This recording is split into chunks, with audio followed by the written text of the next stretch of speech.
What up, though, everybody, and welcome to Woodward Wings Live on this Tuesday evening. Appreciate you tapping in.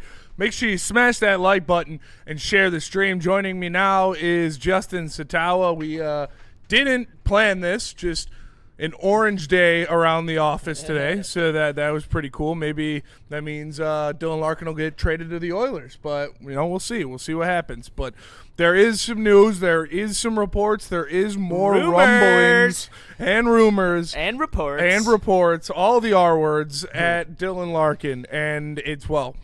But so the reports are now that there are multiple teams who have called the Red Wings and expressed interest on adding Dylan Larkin. The Sharks, the Devils, the Kraken, amongst some of those teams. But Steve Yzerman has unfortunately had to respond to them with, I cannot give you any guarantees because Dylan Larkin ultimately says where he goes. So it's on him. He could go play with Jack Hughes right now if he wanted to. He could go play with with the best young player in the NHL in Macklin Celebrini right now if he wanted to. And I bet Larkin could get Misa out of the Sharks. So for him just to sit there, and again, we've talked about this, like, he's not going to Florida. He is not going to Vegas. Minnesota might be able to happen if you involve another team, but to look at options like San Jose and be like, no, I don't want to go there either, is just so ridiculous. The best young core in the NHL, deal. Not even close. 5 years to let these kids grow. Imagine what Macklin fucking Celebrini is going to look like in 5 years. And he's not going to have to play 1C. No. He's going to be able to play 2C. Yes. I don't, Spenny, I don't understand. These reports are new. They came from David Pagnotta. And look, Spenny, I just cannot understand what is going on in Dylan Larkin's head right now. You get to go to a beautiful part of California in San Jose. Honestly, one of the more desirable places in California for a hockey player because you don't want to go to L.A., in my opinion, and I couldn't imagine any hockey player wanting to go to L.A. You go to a nice part of California where it's 70 degrees almost all year. The best young core in the NHL, Macklin Celebrini, you get to play 2C. They got pieces there. They got cap space to bring in another one of your buddies, most likely. They are primed to win. And for you to say no is ridiculous. Then you want to parlay that with the Devils, who your literal buddy, Jack Hughes, who you skate with all the time, you are... what do they call him? His older brother, uncle? Yeah. Whatever semantic that Quinn and Jack used to call you, and you're not going to go play with him. And I mean, if it's where the team's at, I get that. Because I don't think that they're going to win a Stanley Cup in the next 5 years, even if they trade for Dylan Larkin. And I don't even think that they're a good candidate to make a trade with if you're the Detroit Red Wings, because they can't necessarily offer you a great package, because for them to stay competitive, they need to keep Hischier. And that's why I have him in the Sharks jersey on the board, because that's the only one of these teams that actually makes sense. The other one's the Kraken. I don't know what the Kraken are thinking. There's no chance in hell Larkin waves for you, Seattle. I'm sorry. As cool as your jerseys are, and I want you guys to win a Stanley Cup, especially the way that you got... You don't want the Kraken to win a Stanley Cup? No, I want the Red Wings to win a Stanley Cup. I want the Red Wings to win a Stanley Cup, but other people, what about in the next 5 years before the Red Wings are in contention? I want the Red Wings to win. I want a Red Wings. Okay. You're not, whatever. If a team other than the Red Wings is going to win it, one of the teams that I would like to see win, like the Sharks, if Dylan Larkin doesn't get traded there, is the Seattle Kraken, because I think that they got screwed in the whole Vegas expansion ordeal, and they saw how good Vegas had it, and then they screwed them and screwed up the rules too much. That doesn't matter, though. What matters is we're getting to a point where Dylan Larkin, you're about to be coming out to people with middle fingers up, thumbs down, booing your name, motherfucking you all season at LCA, unless you decide to expand the list. Because the Sharks are calling. They are a contender. They were finished just outside the playoffs last year. It's a match made in heaven. It literally is. They have the young talent. They just acquired the bigger contracts. Obviously, what they gave Trouba was insane. They went and got Nurse. That's A-Town in town. It says, remember who said the Sharks as soon as this news broke. Greer looking at a bunch of $18 million cap hits over the next 3 to 5 years. The deals they made on Trouba, Marchment, and Nurse, they have to go get Larkin. And he's 100% right. Like, they not only do you have the young talent, but you just made the kind of all-in moves to bring in these veterans and give them more than they're worth. Obviously, Darnell Nurse, we know that he's not worth the contract he's on. I don't think anybody thinks that Trouba is worth the amount of money they gave him. But if you add Dylan Larkin, that offsets one of those. And with the young talent you have, it offsets the other one. So that is the perfect combination to make an actual Stanley Cup contender for the next 3 years or 4 years while you have these young players on their contracts before you have to pay them all $18 million. So Celebrini and Larkin, easily top 3 1C, 2C duo in the NHL if they're together. For sure. The only ones I can think of that are in the same stratosphere are Barkov, Bennett. That's about it. Yeah. And maybe I'm missing one, but there's not Draisaitl, McDavid. Yeah, McDavid. McDavid, obviously. McDavid, Draisaitl's pretty good. After that though, yeah, there's a debate. Even with because Colorado doesn't have a 2C, so there's a conversation there because of the fact that Larkin will be the best 2C in the NHL, barring Sam Bennett and Draisaitl. Yeah. Like that is how you build a Stanley Cup team. You see how deep Florida is in the center pool. That stems from their success. That's why they're so good defensively. That is the third defenseman, and when they can also bring offensive upside. I'm not saying Dylan Larkin is some elite defender. He's a very solid, good, upper tier of the center space of being a defensive center. And one of why this, I don't know, I don't want to say gets me excited, but why I like hearing that San Jose is throwing their hat in the ring because of obviously how good of a fit it is, because they have things that Steve Yzerman can hold on to, tangible assets that they would be willing to part with, and because I feel like that's a spot where I could see Larkin being like, all right, I'll go to San Jose. That makes sense, because you're going to immediately be in the playoffs. You're going to be a finals contender. So in the West, for sure, too. Like if he doesn't open it up to even like let Steve Yzerman have legitimate talks with San Jose, that shit's gonna piss me off so much. Because like he's gotta fucking get by now that he's not going to Florida, and he's not going to Vegas. If the deal wasn't done by now, why would it get done? The San Jose deal? No, for Florida, Minnesota, and Vegas. Florida, Minnesota, and Vegas have nothing that they can offer. Unless Minnesota maneuvers a 3-team, which we have been yet to see. I know you wanted to go to Florida, but Florida wanted Brady more, and Matt wanted Brady more. And all of the assets that would have even been thought about in a return to you went to Ottawa. Yep. And Vegas has nothing, man. Vegas has nothing they can give us. It's San Jose. And like Garrett, shout out Garrett in the chat, Mike Schmidt saying San Jose will overpay for Larkin. They absolutely will. And that's why Misa's on the table. Yes. That's why. That's where it starts. From the jump, literally from the jump, Spenny, who were the two teams that both of us wanted to see Dylan Larkin get traded to. It was, Vegas, or not Vegas, San Jose and Utah. And Anaheim. And Anaheim. Originally, it was Anaheim and the Sharks. Well, that's and then when we thought Anaheim Utah. was losing Leo Carlson. But that's not happening. No. But yeah, so we're getting to good teams. We are getting back into the conversation. Maybe Utah comes back into the mix somehow. They're not giving up Anton Lundell. Like, Lundell's not leaving Florida. They would have traded Lundell for Hellebuck. Yeah.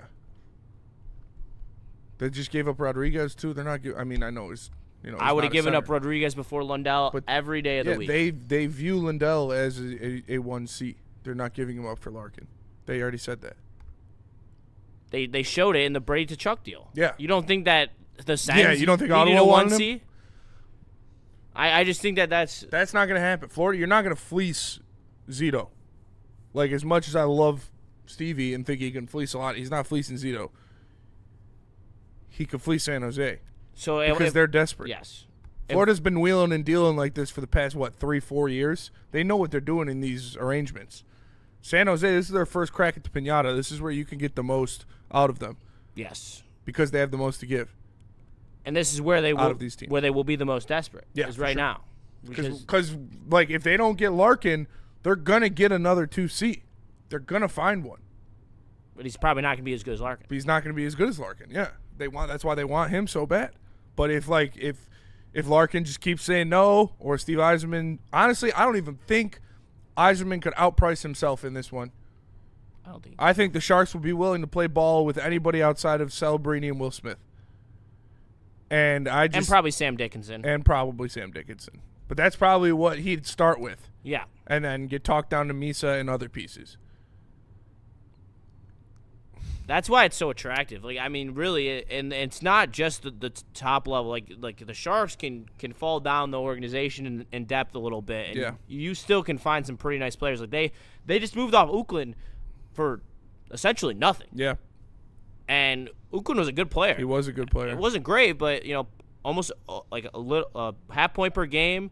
And his second year in the NHL, he's a winger. He plays a little soft, which is probably why they wanted to move him. They're trying to change up their, obviously, by bringing in Nurse and Trouba.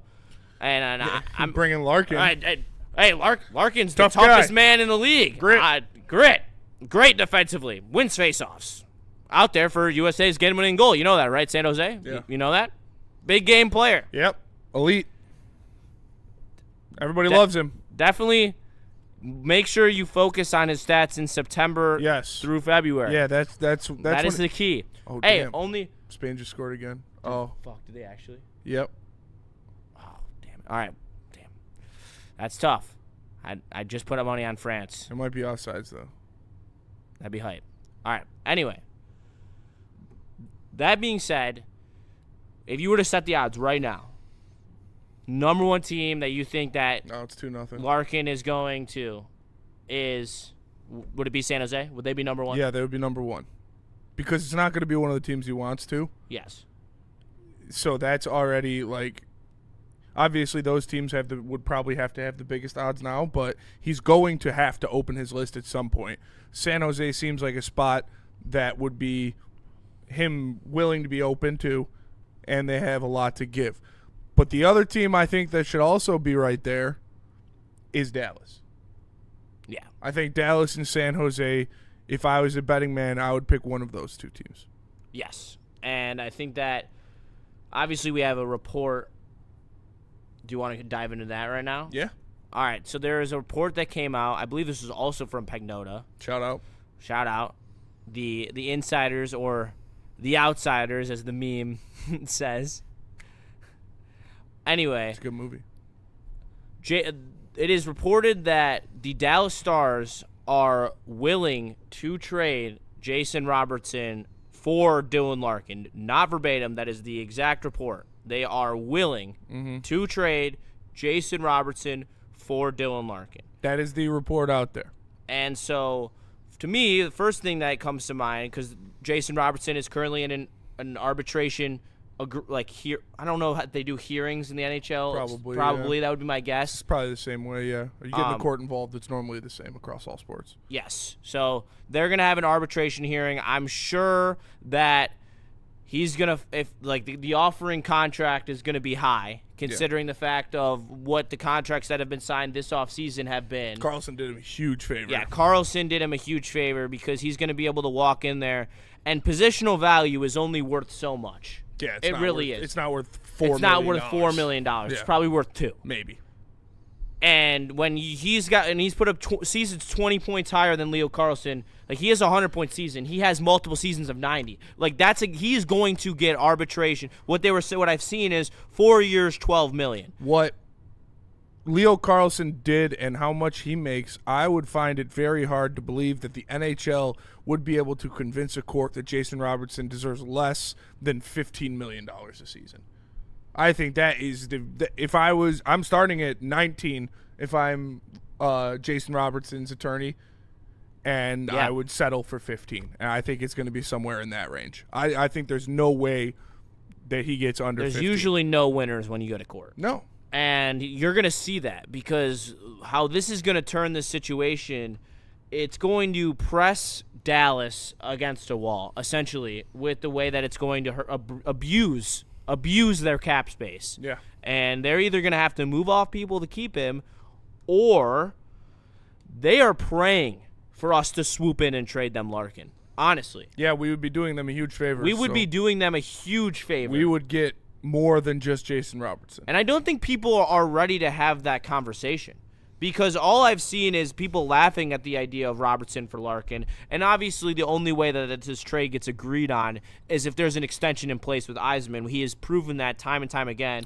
i.e. the Quinn Hughes deal. A deal will never get done, especially for a guy like Dylan Larkin if it's a one-year deal. Not a chance. Not a chance.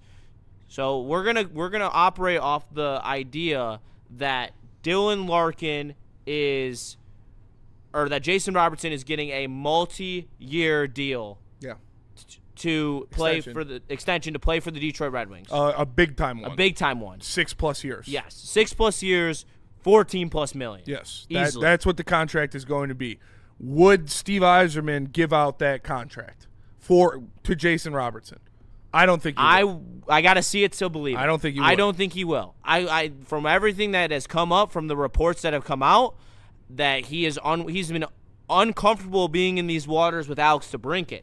And we're going to talk about a guy who has put up a 100-point season in his career, and he's got to go into the waters with him when we got guys like Leo Carlsson, who has had two or 3 years in the NHL, his first real breakout season this year where he puts up over 80 points, and he comes with $18 million offer sheet, and he signs that shit. Yeah. And now we're going to go and now we're going to ask Steve, because we trust Steve in the trade front. We know he's going to do good with another GM across the table. He's done good on contracts as well. Yeah, but he's pissed people off while doing it. That's where this Larkin issue stems from, is from their contract negotiation, where Larkin felt like he was getting jacked around, for lack of a better term. And that doesn't really make sense, because he got a really nice contract at the time for the level of play that he was playing at, which is why I don't necessarily understand the discomfort. However, with Jason Robertson sitting on the other side, who they have no relationship prior, it is purely going to be about money. I struggle to believe that even though Yzerman wants ready-now players, even though that this would make sense to not cripple the franchise after trading Larkin, even for a season or two. Like, you're not even going to go through a rebuild if you trade for Jason Robertson. I can't see him paying Robertson $15-16 million that it's going to cost to get him to stay in Detroit. And that's where I look at Steve Yzerman, and that would be a shame on him. Because you cannot, in negotiations, and tell the fans, and tell the media, and tell the people that you're looking for ready-now players, win-now players. It doesn't get more win-now than Jason Robertson coming off of, 95 points or whatever he had last year. Obviously has been over 100 in his career. You won't get a better opportunity to get a win-now guy than to trade Dylan Larkin to the Stars for Jason Robertson. So if he doesn't want to sign here, if he doesn't want to sign the extension, that's one thing. But Steve Yzerman cannot ask for win-now players and then not be willing to pay elite players what they're making in the NHL. It's a cost of doing business. You want better players, right? That's the Steve Yzerman thing. We need better players. Better players cost money. There's a reason you can get away with paying Dylan Larkin $8.5 million, because he's going to go be a 2C on a good team.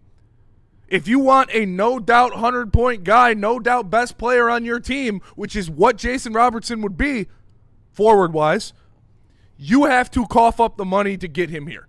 And you're probably going to have to pay more because of the state of the franchise that you have built. Yep. So if you want win-now players, you got to pay win-now money. And that is 14+ for a guy like Jason Robertson. Absolutely. I think about a possible Dylan Larkin trade. Honestly, it's on my mind an unhealthy amount. And I just go through my day, and I'm running through teams, and I'm running through rosters, and I'm thinking of players that could possibly be in the move, and on every NHL team, not just teams that could be on Dylan Larkin's list. And every single time I come back to, who the hell are you trading for in this trade, 1-for-1, that is going to be better than Jason Robertson? There isn't. That is where I keep coming back to. I can't, you look across the entire NHL and how little guys who have put up 100-point season, literally 100-point season, is the entrance of the club, move in the NHL. It is either a trade demand, and for Robertson to not necessarily have the utmost power in where he goes, other than the fact that he has to sign a contract extension, which is what the entrance of the club is with the Red Wings. I just Spenny, and it makes me scratch my head in terms of how Yzerman is looking at this, that he is not actively negotiating a contract with Robertson and telling Larkin, get ready to learn cowboy boots and hats, buddy, because you're going to fucking Dallas. And there is a reason that unicorns are fairy tales, is because they don't exist. And Steve Yzerman is looking for a unicorn. He is looking for a player who wants to come to Detroit, sign a lucrative contract for much under the National Hockey League value to be better than Dylan Larkin, and to only give up Dylan Larkin in return for that. And it's not going to happen. That guy's not out there except for Jason Robertson. It's literally the one, like Scotty Bentley said, that's your golden ticket. It really is. You said you're looking for a guy that you could get, but you can't. There isn't anybody you will get for Dylan Larkin that is a better player than Jason Robertson. It's not going to happen. That doesn't have a no movement clause. That is so important. Robertson has no trade protection on him right now. Obviously, they have to negotiate the contract, but every single star in the NHL negotiates almost a full no movement clause, but at least a 15 team. Go look at the best players on every single team. They all have no movement clauses if they are off their rookie deal. Most of them sign it off of their rookie deal, like Sider and Raymond's, whose will kick in 2028. And John says it makes zero sense to trade Larkin for Robertson when that leaves the Red Wings with a bunch of third-line Cs and question marks with Kasper and Danielson. It gives you a 100-point score. That's why it makes sense, because you don't have that now. You won't have that no matter what unless you trade for Jason Robertson. Nobody's giving up a 100-point score for Dylan Larkin, and nobody's giving you a 1C for Dylan Larkin either. That's why we have said the thing that makes the most sense is to look for the younger guys in return for Dylan Larkin.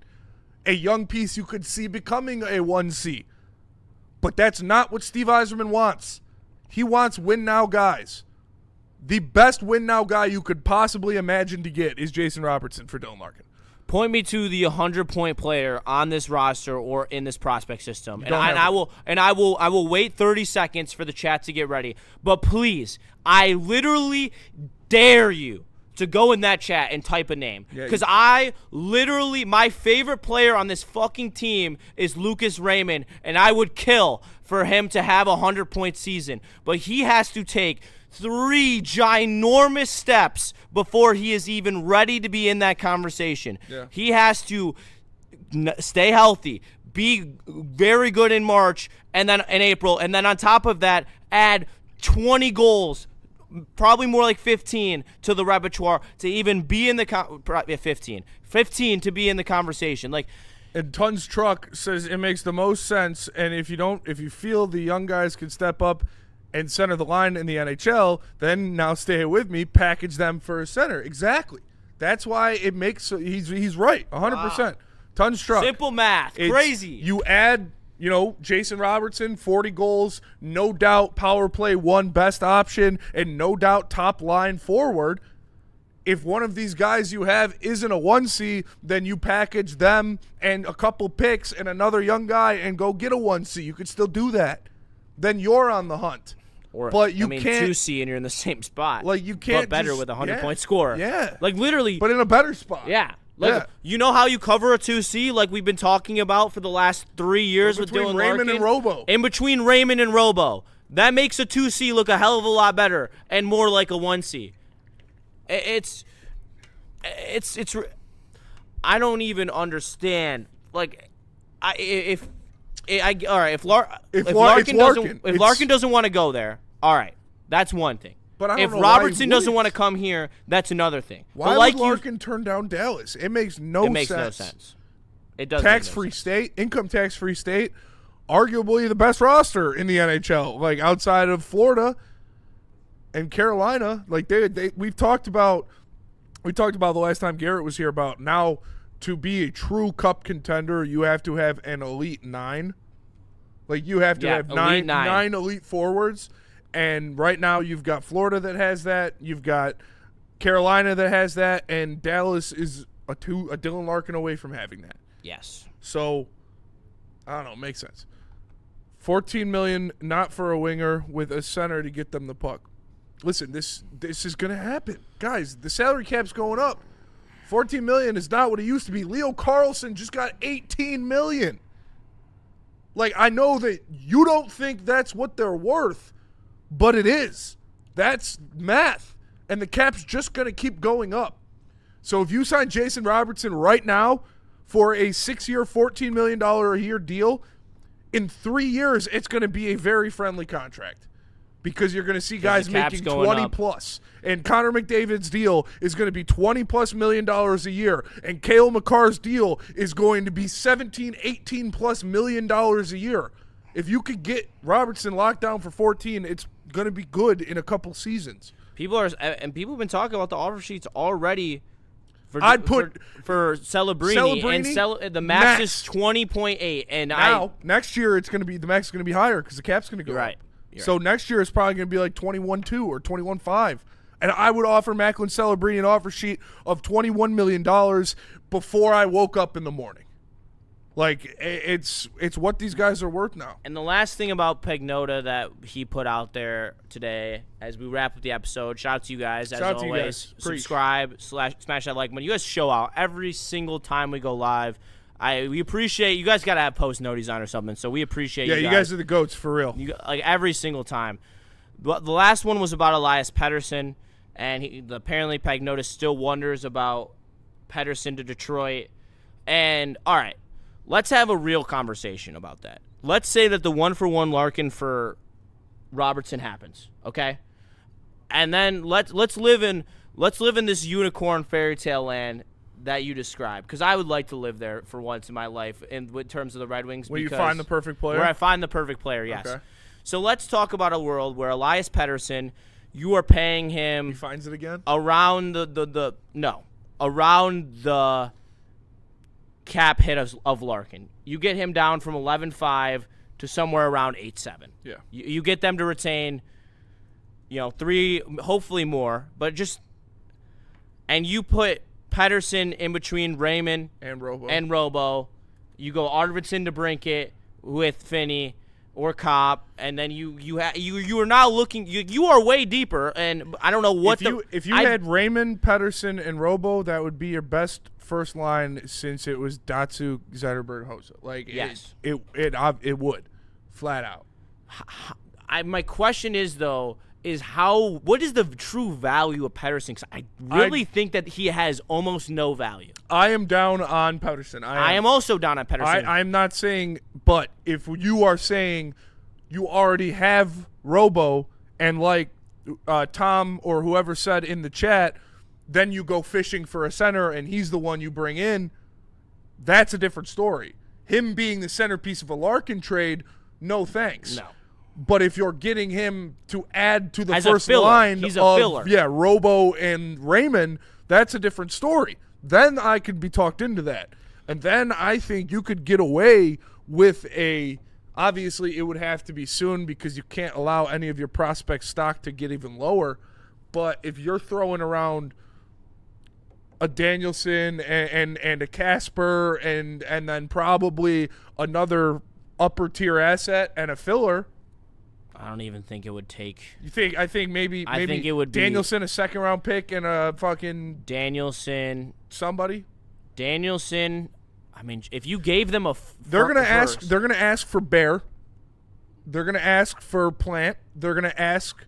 Yeah, probably of course. For Anjo. Like they're gonna want your premium guys, but you could talk them off. You can definitely talk them off. I mean, they are so far away. Like, you should be talking them off of anyone that has any type of win now type of,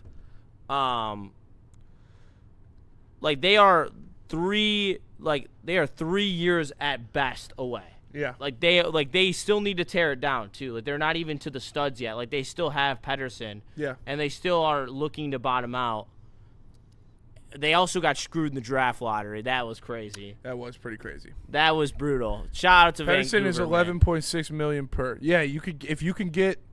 You can get him that's down what to I'm saying. Larkin. If you give them a Casper or Danielson, one of those two, you give them Danielson, a second-round JP, pick, a second-round pick, and they retain $2 million, $3 million, $2.5 million to bring him down to like 8-7. He would be at 9. He would be at 9-1 if they took 2.5.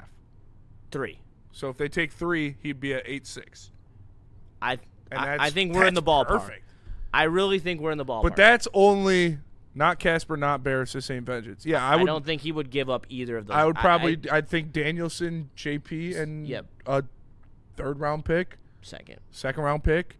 Similar to the Trocheck deal. I'd say very similar to the very, Trocheck deal. Very similar Maybe to the a little bit a more. lot higher upside than There is. Trocheck as well. Because it's not like he's too old, But like he could. But that contract in Vancouver is literally shackles. Like it is shackles on them. Yeah. Because of how bad they are. Yeah.